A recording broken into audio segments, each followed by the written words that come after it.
La etapa anterior a la familia monogámica es la forma sindiásmica, en el cual después de haber desarrollado la actividad de juntarse entre grupos, que impide que el reconocimiento solamente sea materno, más como existe cruzamiento por grupo por indistinto, solamente se puede saber de quién viene uno, de quién lo alumbró a uno, más no se puede saber matrimonio cruzado quién lo engendra a uno. Por lo tanto, todos, la parte superior del sistema clasificatorio, todos son tíos, pero no son tíos de manera descriptiva, sino todos son padres. ¿Entiendes? Entonces, para asegurar la riqueza individual, tratas de ir absorbiendo la posibilidad de ese matrimonio por grupos que indistintamente va a dictaminar la descendencia materna, porque ella es la única que va a ejercer la autoridad para decir, ¿no? E imponer las condiciones de la no incesto, porque hay imposibilidad de cruce de hermanos uterinos. Se comienza a señalar la forma de aislar a una dama del grupo. La etapa de la selección de la dama para que pueda asegurar la descendencia del progenitor, la ascendencia del progenitor, en esa etapa se llama sindiásmica. Es decir, el varón sabe que al aislar a una dama y proceder a su gestación, ya se sabe quién la ha engendrado, fijando el principio básico para determinar a quién le va a suceder, que es el principio de la primogenitura. Entonces, repitiendo tu pregunta, la etapa anterior sería del matrimonio monogámico, sería el matrimonio sindiásmico. ¿Y qué cosa obliga a que se produzca ese matrimonio? Por la necesidad de garantizar la progenitura, ya que en el matrimonio cruzado es indistinto quién puede ser el padre del recién nacido, la recién nacida. Pero eso no solamente es la cuestión de la selección, sino que como se va generando la idea de la enajenación de la propiedad colectiva en propiedad de uso individual, no propiedad privada, por eso Keynes es muy cauteloso de eso, dice, para no llamarlo ni derecho en el sentido de la palabra, ni propiedad en el sentido de la palabra, es decir, la idea del uso de la comunidad, de las famosas tierras colectivas de la comunidad, que vendría a ser la marca. Por eso que Engels cita a Kuhn, dice, qué curioso, también en América, en el Perú antiguo, también las tierras colectivas se llaman marca. Y por extraña coincidencia, las tierras colectivas de los grupos gentilicios germanos se llamaban marca, ¿de acuerdo? Pero no solamente era un sinónimo en el sentido de la palabra, sino que también reflejaba unas tierras colectivistas, producto de una organización de parentesco que eran de consanguinidad basado en la gens.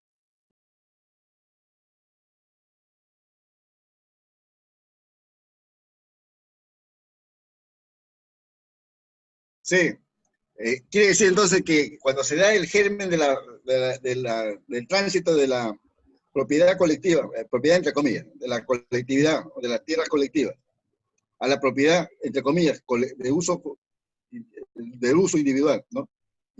¿no? La flecha que yo uso, el arco que yo uso, la piedra que yo uso, el puente que es mío, a pasar de el adjetivizar de mi propiedad, en ese momento corresponde exactamente la parte, el inicio del matrimonio sindiásmico. Y también se va generando, se está erosionando la base del derecho materno, en el cual ya la dama no es en sí misma la cabeza del grupo, porque ella es la que va a intitular quiénes son los descendientes, sino que al haberla apartado del grupo colectivo a través de la forma sindiásmica, ya se sabe exactamente la mujer que ha acumulado pues la simiente, justificando la natura, ¿no? Si hay algún amigo de derecho va a certificar eso, ¿no? Aunque el código napoleónico rompió esa famosa tradición, ¿no? Hijo nacido en matrimonio, hijo es. Quisiera completar, antes de que otros compañeros, yo espero la opinión o la intervención de César. Rubén también nos había comentado que en algunos años atrás había hecho una consulta a Alemania, ¿no? Al representante cultural. Y acá él me hizo llegar el documento. Esto está en alemán, yo debo entender que es Instituto Iberoamericano, ¿no es cierto? Entonces, ante la inquietud de Rubén, como corresponde, con la autoridad académica que tiene. La respuesta es esta, ¿no? 21 de febrero de 1995. Señor Rubén Wong, ahí están los datos, y dice: estimado señor, le envío algunas informaciones sobre Kuno. Me sorprende, sin embargo, la escasez de estudios sobre su personalidad y obra científica. Espero que le sirvan los pocos datos que hemos encontrado. Recibo un atento saludo, profesor doctor Dietrich Biesmeister. Es decir, como Rubén en algún momento me lo decía, nos lo ha dicho, porque este tema a mí, igual que a él, y estoy seguro que a otros compañeros, nos apasiona conocer esto de un, o sea, de un cuadro político del nivel, de la altura de Federico Engels, que militó con él, y que, como ya lo ha dicho Rubén, fue militante de la Internacional, estuvo en el gobierno, y bueno, su vida pues es más allá, y como lo ha dicho, mucha de su obra, cuando llegó el año 1933, 1932, cuando llegó Hitler al poder, uno de sus pasatiempos favoritos de los nazis era quemar libros, pues. Y la obra de Kuno pues, es uno de esos libros que fueron o que quisieron ser borrados de la faz de la tierra. Felizmente en nuestro país, como lo hemos señalado oportunamente, ¿no? En nuestro país ya en el año 1929 ya se había reproducido esto por acá. Así que lo que hicieron los nazis en Alemania durante esa época, en cierta forma, habrá pues habrá liquidado, habrá desaparecido algunos hechos que no. Me gustaría también, en la medida de que se abunde en el tema, que Rubén pues nos pueda ampliar esta carta que realmente pues demuestra así el rigor científico, o en todo caso la pasión por conocer la verdad de las cosas ahí donde ocurre, ¿no? Lo que me mandaron en fotocopia de Alemania es exactamente lo que dice Omar. En el agrupamiento del Estado de la Organización Nacional Socialista Alemana, el partido nazi de Adolfo Hitler, lo primero que hizo es entrar a la biblioteca y buscar con nombres y apellidos los libros y quemarlos, destruirlos. E incluso en la foto que estoy buscando, no debe estar en alguno de mis libros, está la foto de estar la biblioteca devastada por la presencia nazi. Pero es importante también, aparte de lo que dice, de que no era cualquier persona Heinrich Kuno. Heinrich Kuno era un contemporáneo de Kautsky. ¿Se acuerdan de Kautsky? ¿Se acuerdan del trabajo, el renegado Kautsky, el Estado y el renegado Kautsky? En un momento de su vida política, la tendencia socialdemócrata deriva en lo que ustedes conocen, ya conocen, una parte se convierte en organizaciones de soplanaje, otra cosa de infiltración, de espionaje, y otra cosa es de traición abiertamente al comunismo internacional, ¿no? Y uno de los grandes debates en esa época, que ya les he comentado, el problema de cómo desarrolla la familia y cómo surge el Estado, es que si el Estado se toma para construir un nuevo Estado, o es que el Estado se extingue. Por eso que el autor, uno de los autores, ya que ustedes están pensando, que escribe el Estado, el renegado Kautsky y el Estado, es para que ese momento en el cual gran cantidad de gente de la socialdemocracia comienza a tomar partido de que no, que el Estado puede extinguirse, o también se puede hacer que uno conviva con el Estado. ¿Contra quién estaba chocando ese principio? Contra la idea de tomar el Estado, destruir ese Estado y sobre ese Estado construir un nuevo Estado.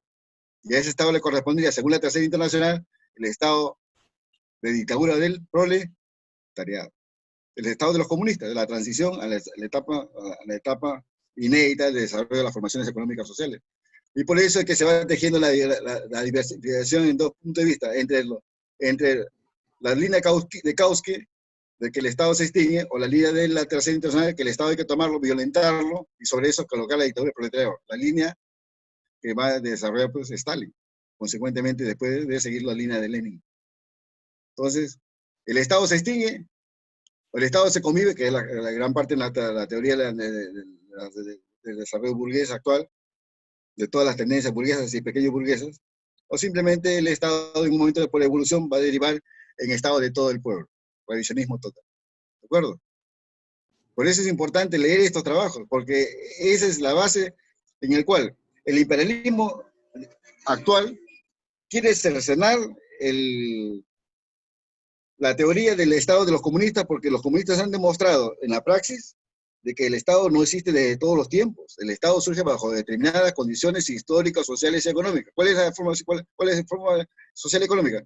El, el desarrollo de la familia en un momento que se interrumpe por determinadas condiciones de aparición de la propiedad individual y privada, sustituyendo las relaciones sindiásmicas previamente para acabar con el derecho materno, sustituyendo por el patriarcado, acabando con el anterior, y sobre eso generalizar el concepto de la individualidad de la propiedad.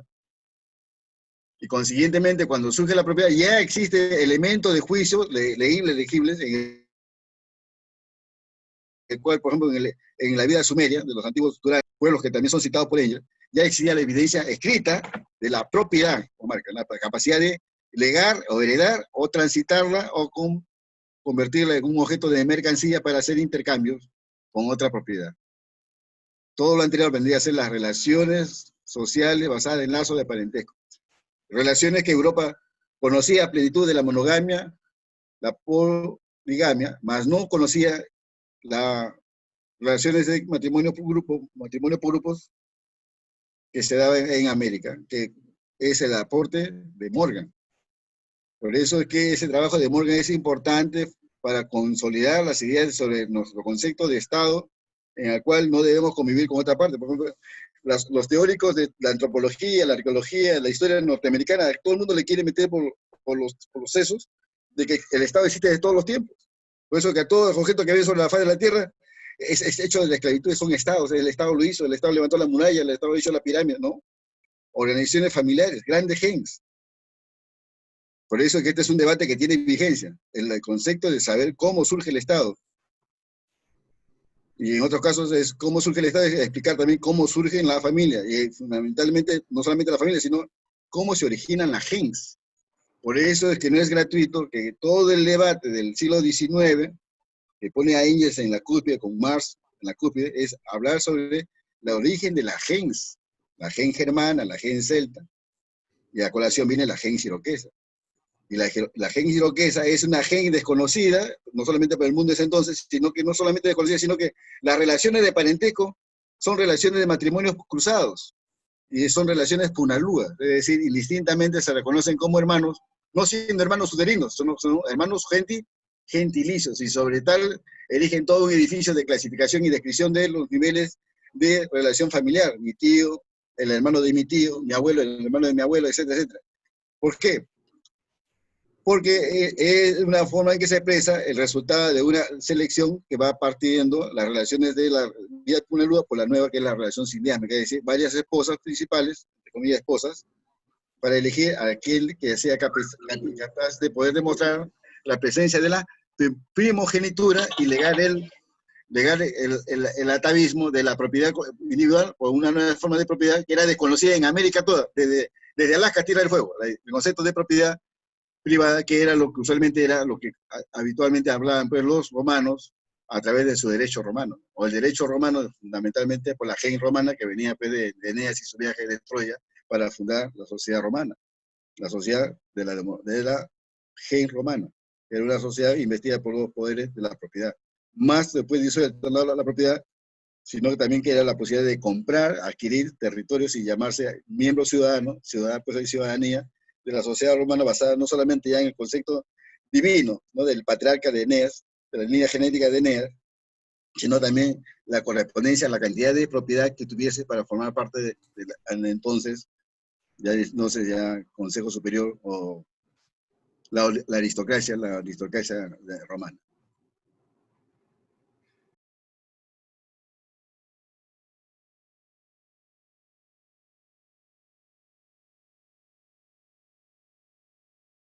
En América toda, la organización gentilicia tiene sus propios nombres, ¿no? Por ejemplo, nuestra unidad familiar gentilicia es el ayu, ¿sí? El ayu es el núcleo de la familia. El ayu tiene esas particularidades de que son relaciones sociales de parentesco, vínculo de consanguinidad. Ahora, en tiempos, pensemos así, hacia los años previos a la conquista europea o la invasión europea, como quieran, o invasión del fuero castellano, está bien claro que las relaciones eran poligámicas extensas. Eran poligámicas extensas a nivel de que un principal tenía se concurría a diferentes reuniones con diversas damas, de los cuales se puede determinar que viendo una principal, ese tipo de matrimonio es evidentemente un matrimonio sin diásmico.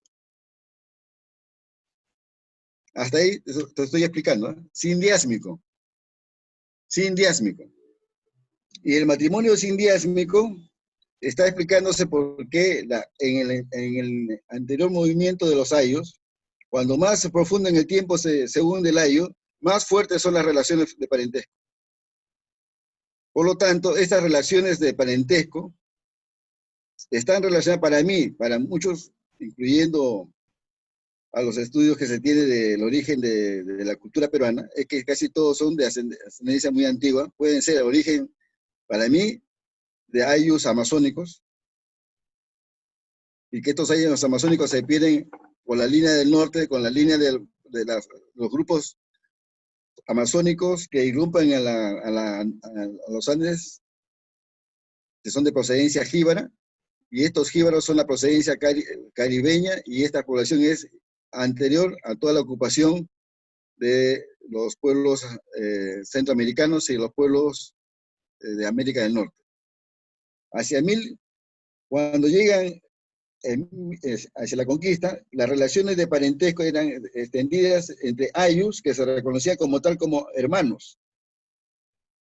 Y como se reconocían como hermanos, justamente el ojo inquisidor de la conquista hacía pensar que cuando se unían en matrimonio, entre comillas, se unían entre hermanos. No se unían entre hermanos uterinos, se unían entre hermanos gentilicios.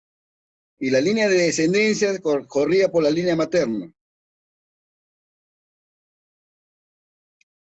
En tiempos históricos de los llamados incas, el matrimonio sindiámico es bien destacable con Huayna Cápac.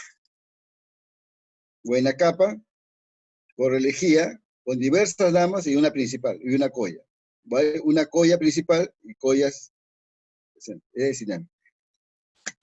En tiempos del cambio de la barbarie a las formas ya superiores a lo que vendría a ser la clasificación de Morgan, la civilización, las muestras de matrimonio no existían. No se puede hablar ni siquiera ni matrimonio en el mundo andino, porque existía una etapa en la cual las damas practicaban la unión temporal, en el cual cada parte, al romper su vínculo temporal, cada uno se iba a su gen, cosa que está demostrado por la lectura de todas las fuentes históricas.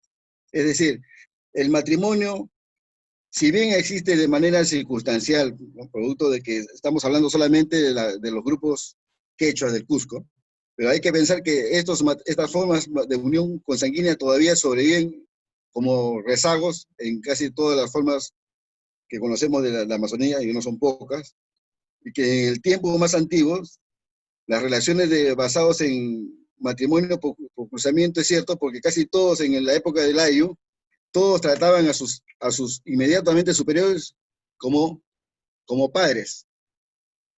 Quiere decir que todavía había fuertes relaciones de uniones por grupo. En el caso de Gordon Chai, es bueno saber que Gordon Chai tuvo una formación marxista, luego renegó obviamente del marxismo, siguió su camino, pero cuando él escribió su Revolución Neolítica, se dedicó gran tiempo a tratar de explicar que la comunidad primitiva no termina con la disolución de los lazos de parentesco basados en la propiedad privada, sino que ya dentro de la comunidad primitiva estaba etapa una anterior que se llamaba etapa de absorción de riqueza o de enriquecimiento basado en los excedentes. que le correspondía según Gordon Chai a una etapa de sacerdocios. Pero eso es fácil de darse cuenta porque los sacerdotes, hasta entre tiempos de época del mundo civilizado romano, y griegos peor, habían dos tipos de sacerdotes, ¿no? Entonces, y los sacerdotes correspondían a reunión de los grupos familiares, ¿no? Cada grupo familiar era una reunión pues, sacerdotal, que los cupos sacerdotales eran elegidos por supuestamente la democracia, ya no democracia comunitaria antigua, sino basada en la propiedad. Pero te quería decir también que esta teoría de la revolución neolítica entró en franca lucha contra el pensamiento de que la comunidad primitiva genera su propio engendro, ¿no? La propiedad privada, ¿no? Él, en los libros de Chai, El origen de la familia, la propiedad privada, ¿no? de Chai, El origen de la civilización, y qué sucedió en la historia, él quiere plantear eso, ¿no? Por eso que tiene Gordon Chai sus seguidores, porque sus seguidores que lo siguen a Chai le dicen, ¿no? Separando de las pasiones que engendra el marxismo, hay que tomar, ¿qué pasiones se refiere? A que el marxismo había desaparecido la idea de que la existencia innegable de un Estado antes de que exista la propiedad, ponía pues en tela de juicio las ideas del socialismo científico. Toda la vida ha habido elementos de opresión, toda la vida ha habido Estado. Y fueron acogidos con mucho, como dice, con mucho entusiasmo las teorías de Gordon Chai. Y como tú lo has citado, a don Emilio Choima tuve el honor de conocerlo. Y le dije a él que algunas cosas que él había querido forzar en la historia antigua del Perú para poder hacer cuadrar la etapa neolítica con el desarrollo neolítico del mundo antiguo, ¿no? Aunque esas expresiones son idénticas, pero no son sincrónicas. En términos de ingeniería, no van al mismo tiempo, ¿no? Es decir, es fácil darse cuenta que Gordon Choi en su revolución neolítica en el Perú, hay un trabajo que yo he presentado, no sé si ustedes lo habrán leído sobre ese caso, ¿no? Es muy extenso, donde yo digo que Gordon Chai es el primero que lo trae al Perú la teoría de Emilio Choi, es el primero que introduce las ideas de Choi en el Perú, y tú lo has citado a Lumbreras, que prácticamente ya él ha negado, ¿no? La posibilidad de emplear el marxismo porque él ha perdido su tiempo, dice, con el marxismo, ¿no? Él ha abdicado de todas las ideas del marxismo, ¿no? Se ha vuelto un anticomunista, ¿no? En el concepto del Estado, ¿no? Es que no interpretó, pues, no lo conoció a Choi, sus ideas, ni menos conoció, pues, estos libros que estamos tratando a colación, ¿no? El libro del origen de la familia, de la propiedad y el Estado. Que mucho antes ya habíamos tomado partido sobre la teoría del Estado de Engels y de Kuhn, por eso que en el año 1977 me expreso en un congreso internacional que se realizó en la casona de San Marcos, en la mal llamada casona, en igual se me vetó, ¿no? Por eso que mi presentación que cerró el seminario internacional no fue publicado, ¿no? Porque atentaba precisamente contra las buenas costumbres de la época. ¿Cuáles son las buenas costumbres? Bueno, entonces antes de partir el famoso viaje inmortal, ya les estoy comunicando que no estamos lejos de haber entendido que para que un comunista tenga una fuerte base material, tiene que estar bien entendido en el asunto del Estado, porque las organizaciones mundiales tratan de demostrar que los comunistas están errados al conformar una serie de verificaciones históricas basadas en el advenimiento de clases sociales a partir del Estado, porque para ellos el Estado existió desde todos los tiempos, y hoy día estamos tratando de demostrar lo contrario.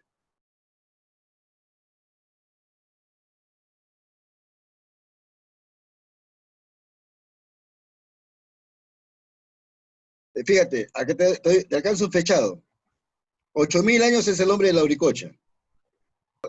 Están retrocediendo, los glaciales recién se están están aperturando los abrigos rocosos que va a habitar justamente el hombre de la Auricocha. Entonces, ahí no hay revolución neolítica, ahí se vive, fíjate. Y 10.000 años, estamos hablando del inicio del Holoceno. Es decir, estamos retrocediendo, estamos pasando del Pleistoceno final del Wisconsin de América, el famoso retiro del Wisconsin americano, del Boone europeo y de la Auricocha en los Andes. Esta gente está viviendo en abrigos rocosos de casi recolección y eso está fechado. Sí, El doctor puedes tener los datos de leer a Augusto Cárdice Loarte, ¿no? El hombre de la Auricocha, y hay un trabajo importante que se llama el óptimo climato, o también se llama los niveles superiores de los climas de la cordillera del Perú. Y ahí ya hay un cuadro que yo lo he confeccionado, no lo tengo en este momento, pero ya hemos hecho ese encuadre, ¿no? Ya podemos fijar lo que tú estás diciendo en tiempos reales y en fechados reales. Entonces, quien pretende hablar de revolución neolítica realmente está trayendo cosas realmente que no corresponden con las evidencias que hoy día conocemos, ¿no? Y el libro de la Auricocha fue publicado en 1958 y permanece ineluctable. Y por eso que nos odian pues, los llamados científicos modernos, ¿no? Porque esos trabajos, como el trabajo de Pugal y el trabajo de Tello, ineluctables, nadie los puede tocar. El origen amazónico obviamente está ahí. La ocupación postglacial, ahí está ahí. Los fechados están ahí. Ahora, la teoría de Chay en vida, yo a Choi le dije, cuando él pretende, tú lees a la Revolución Neolítica de Choi, demórate y busca el libro, vas a ver que en su primer párrafo dice, el hombre terminó de hominizarse en América. Hominizarse. Cuando el hombre, cuando el hombre que entra a América es un Homo sapiens normal y corriente como nosotros. Ya el homo sapiens tiene 40.000 años, sapiens. Y el Homo sapiens neanderthalense tiene 70.000. Es decir, entonces Choi me dijo, tú lo sigues, pues Rubén, me dijo. Y ahí terminó. Y testigo de esta conversación es justamente nuestro amigo Daniel Morales Chocano. Espero que esté. Y él estuvo justamente ese día, porque eso siempre me ha preocupado, ¿no? Yo lo conocí por otra circunstancia, don Emilio Choi, y me llamó la atención cuando académicamente después él era un disertador de Polenda, ¿no? Y tuve la suerte de conversar con él. Fue una reunión interesante, como fue una reunión tuve con el ingeniero Augusto Cárdice, ¿no? Y de eso sí estoy bien claro. Por eso que, imagínate, hacia 1535 para atrás, esas leyes gentilicias, ¿tú piensas que son más débiles o más fuertes? Fortísimas. Por eso que los gringos, como se avientan con la teoría de la gens, los gringos quieren meter que todo eso ha sido hecho en esclavitud. Y es más, ya llegan pues a la espectacularidad de decir pues que imperio, ¿no? ¿Cuál imperio si no hemos tenido ni república? ¿Acaso hemos tenido una república acá? Hemos tenido imperio, no tenemos emperadores. Los miembros conspicuos del Ayu, que es una nación gentilicia, se reunían para tomar decisiones en grupo. Ese famoso Camachico. Y a cada Camachico le correspondía una asignación de una tierra colectiva, que justamente Cuno le llama marca, y Engel dice, qué curioso, también en Europa también se llama marca, pero no por el sonido igual, sino que también significaba la misma extensión de terreno colectivo. Por lo tanto, yo pienso que casi todo el Perú estaba agrupado bajo una sola ascendencia común, que se fue diluyendo, se fue diversificando como una rama, que en la antigüedad solían regresar a su lugar de origen para hacer sus templos recordatorios con una romería, pero en el camino no son la misma sociedad, pero en el camino se van desarrollando algunas particularidades. En esas particularidades, entre otras cosas, viene a ser el desarrollo de la religión, diversidad religiosa, y lo principal, la lengua. La lengua que hablaban los chavines, la lengua de la Lima antigua, la lengua que habitaban, eso había habido cambio. Y las palabras expresan las cosas. Entonces no hay ninguna palabra en el mundo antiguo peruano que quiera expresar la idea de monogamia, de matrimonio. No se conocía. Existía lo que se llama el Sirpinacuy, hasta donde sabemos, ¿no?